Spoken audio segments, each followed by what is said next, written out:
All right. Oh, man. I feel like. Are we live? Mhm. Okay.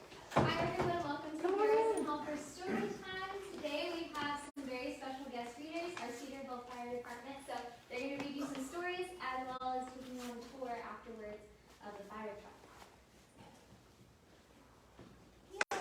You want to start by introducing yourself down there at the end, sir? Hello, I'm Daryl Wolf. I am the engineer of the fire truck. Today I'm stepping into the officer role. Chris Bullard, I am driving the fire truck today. I'm Hunter Southern, I'm a firefighter today. Jason Patrick, firefighter and reader extraordinaire. To be determined. To be determined. There might be big words. Y'all can get closer. Get closer if you want. Okay, close enough.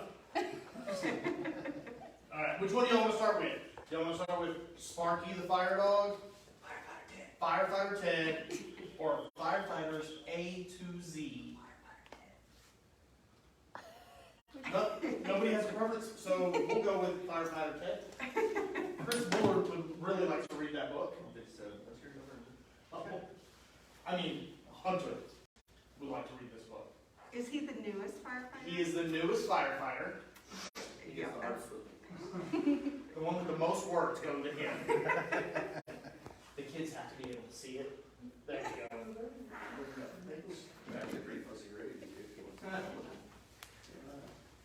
One morning, Ted woke up and sniffed the air.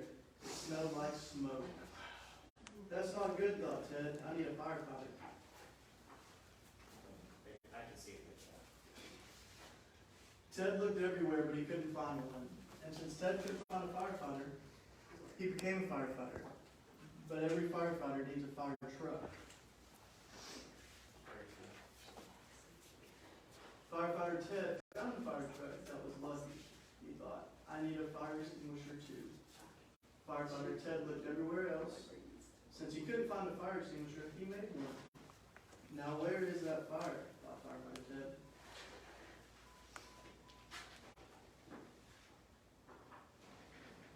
Firefighter Ted searched the house.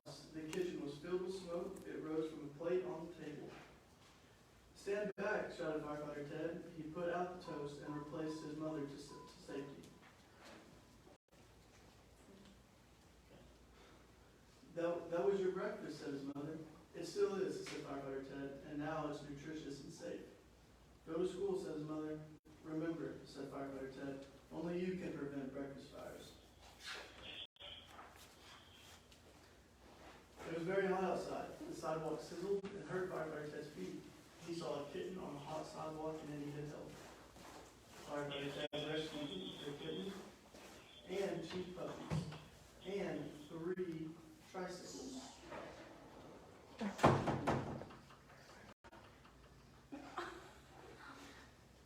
The crowd was speechless.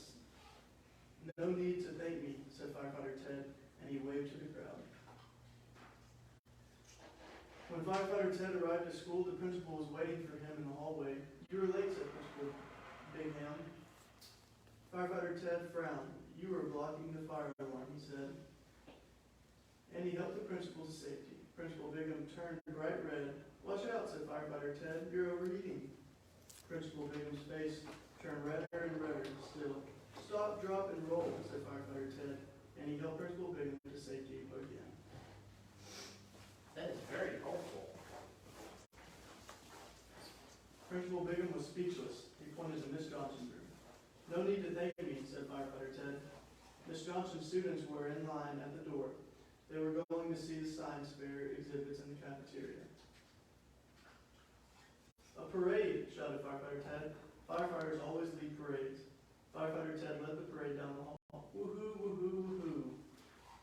All the other classes came out to watch. Everyone loves a parade, said Firefighter Ted, and he waved to the crowd. Firefighter Ted looked around the cafeteria. There was danger everywhere.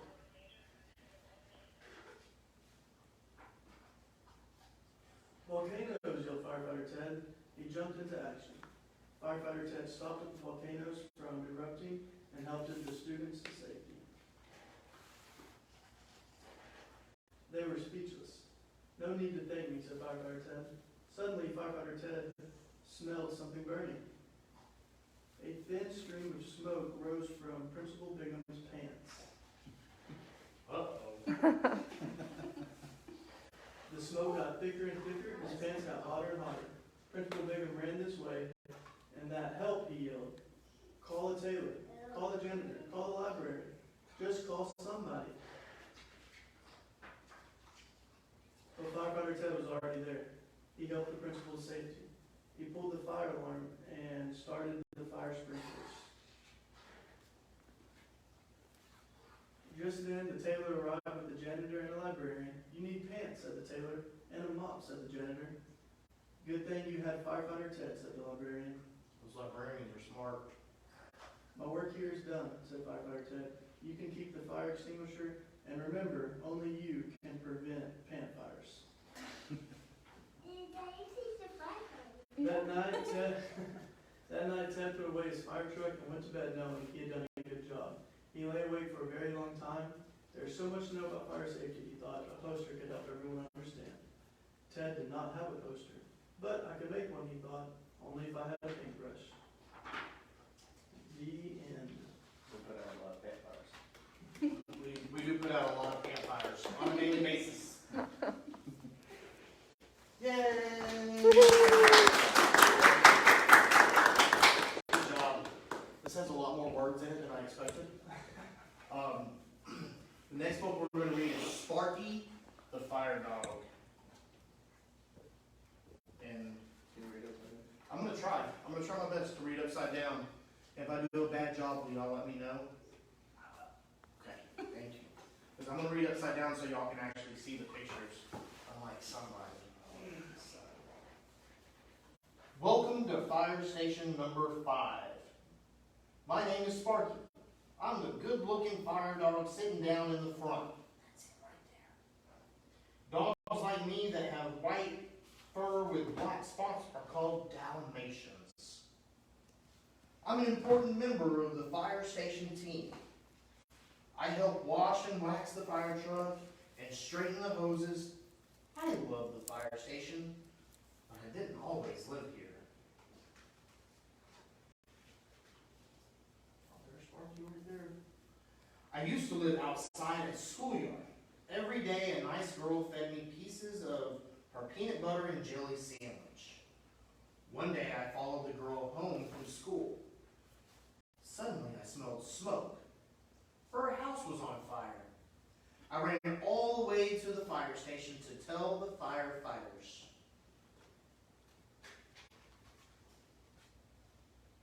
The firefighters put on their gear and went to work putting out the fire. The little girl and her family were saved. I was a hero. The firefighters took me back to the fire station and made me part of their team. When the fire alarm sounds, we all jump into the truck. I sit up front, next to the captain. At night, I dream that I am a superhero. Sparky the Fire Dog.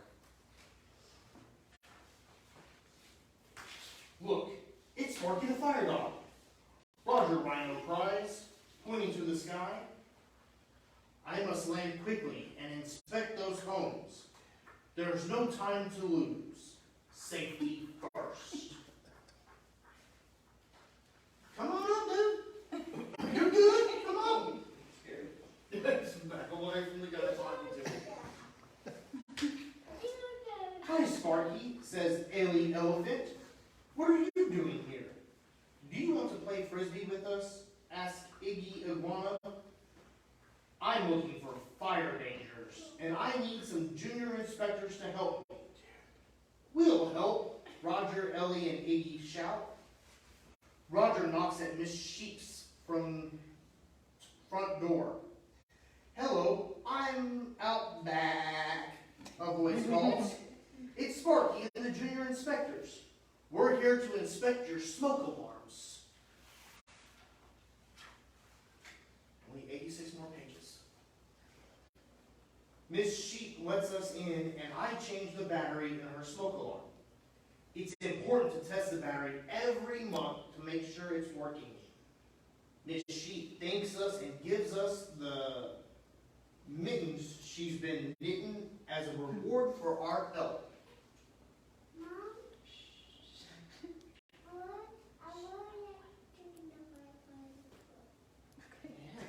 Come on. Our next stop is Miss Alligator's house. Go away, I'm sleeping, Miss Alligator shouts when we knock. But we smell smoke, and it's coming from inside your house. Uh-oh, that's not good. No, we're just going to skip to the end. It doesn't matter. Miss Alligator opens the door, and I see... Miss Alligator opens the door, and I see a fire in the fireplace and a plugged-in space heater. It's dangerous to sleep with a fire going, I tell him. Oh, it's Mr. Alligator. I apologize. And you should make sure your space heaters are far away from curtains and furniture. Thanks, Sparky, Mr. Alligator says. I'll remember that next time. This is Miss. It's actually Miss this time. Miss Flamingo is in her front yard next door. Hello, Miss Flamingo, I say. Is that a candle I see burning inside your house? Oh, yes. I love the smell of candles. Did you know that candles can tip over and start fires? They're nice when you're around, but it's safer to blow them out when you can't pay attention to them. I never thought of that, says Miss Flamingo. Thanks for the tip, Sparky. I'll be more careful.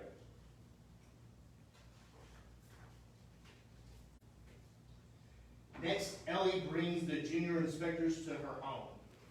Ellie tells me you have an escape plan in case of a fire.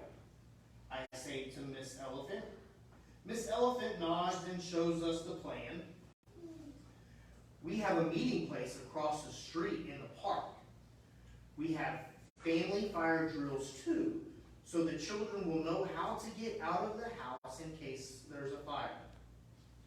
Good job, I tell her.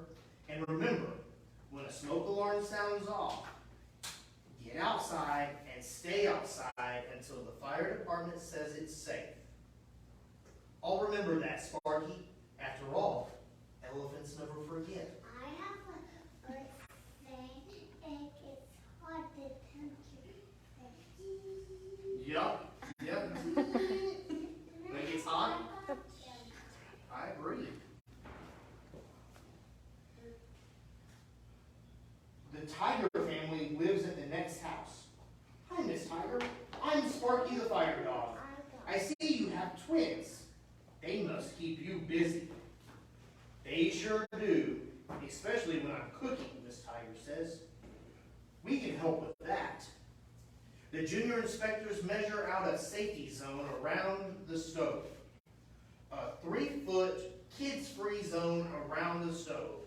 And anything else that gets hot will keep you little tigers safe, I say. Yak, yak, yak, yak. That's the yak on the phone, yakking about. Did I skip a page? No, I sure did. All right, perfect. Thanks for all the help, Sparky. Something smells yummy at Mrs. Yak's house. Come in, come in. I'm making blackberry jam, Miss Yak calls. Be careful, junior inspectors. I caution. This pot is very hot. It's a good thing the handle is turned away from the edge of the stove. Do you see any fire dangers here, I asked the junior inspectors. Miss Yak is talking on the phone while she's stirring the jam, Roger says. That's right. Jam, anyone? Offers Miss Yak. Hi, how are y'all? Come sit down, join us. Our next stop is the Fox house. We're making changes in our bedroom, Grandma Fox tells us. Come in and see. It's very woodsy, I say. I see you have 2 ways out, the door and the window. Yes, you never know when you might have to get out of the dim quickly. That's very sly of you, Grandma Fox.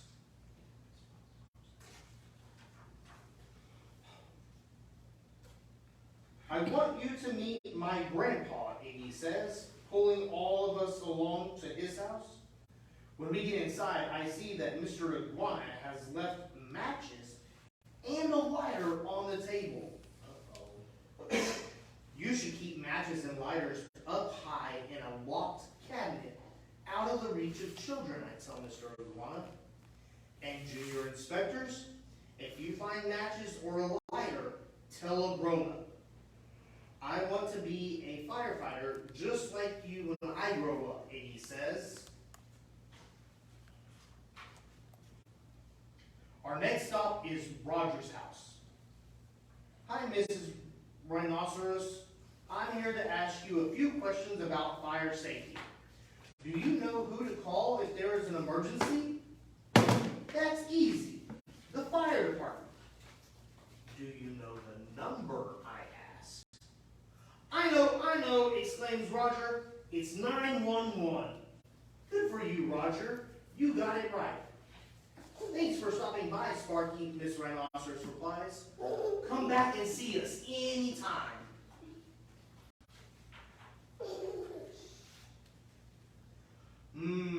I smell barbecue, I say as we continue down the street. Yes, I'm grilling my famous fish burgers, says Mr. Seal. It looks like the little seals are playing too close to the grill. They could get hurt. And remember, never use the barbecue grill indoors. Right on, Mr. Seal shouts. Fish burgers for everyone. Fish burgers. You like fish burgers? I like only fish. You like only fish, not fish burgers? Yeah, that's kind of funny, huh? Yeah. When we finish our burgers, we move on to the next house. Miss Turkey answers the door.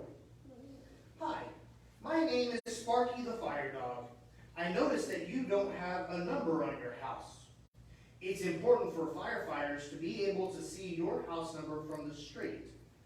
That way they can find your house quickly in case of an emergency. Thanks, Sparky.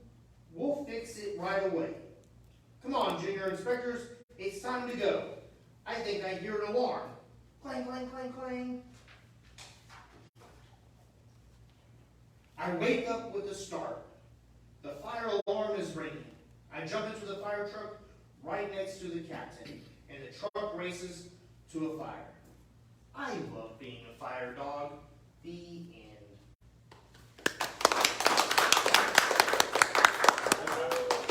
A lot of words in this one. You need a drink of water?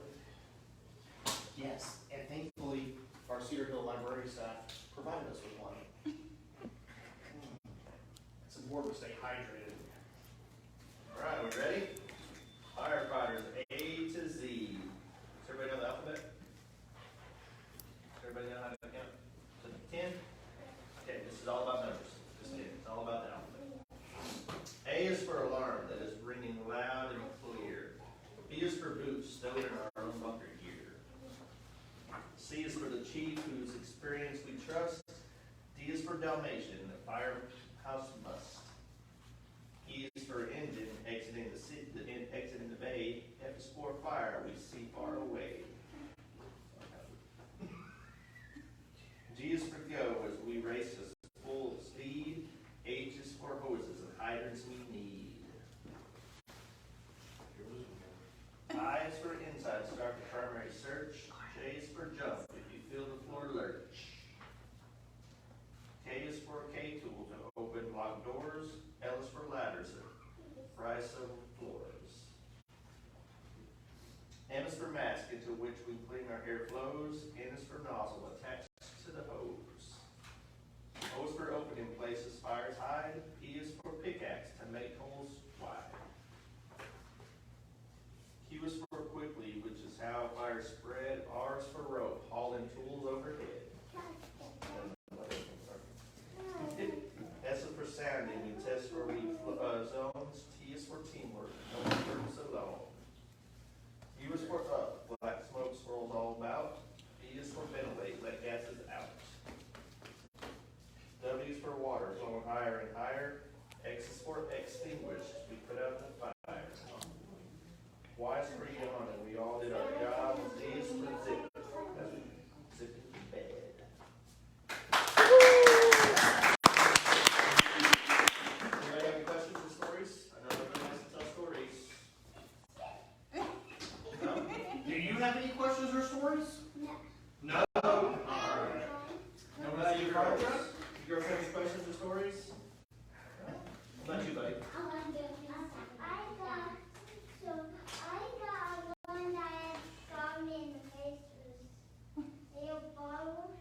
fight. I know. Looks like you got a story to tell. You got a daddy who's a fireman? Your daddy's a fireman? Is he a good one? Yeah. I think he likes playing disc golf more. What do you think? Yeah. Any questions for you guys? Can you tell us the alphabet? A, B, C, D, E. You can do it?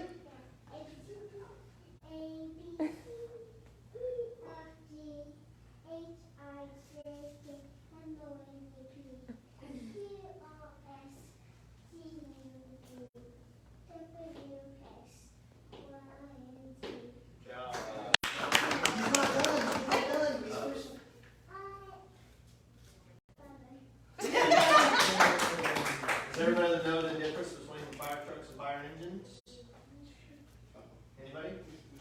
So outside we got a real special treat. We got one of our newest fire trucks. It's actually called a bucket truck.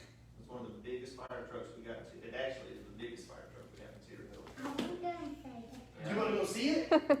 So the difference between a fire truck and a fire engine, the difference between a fire truck and a fire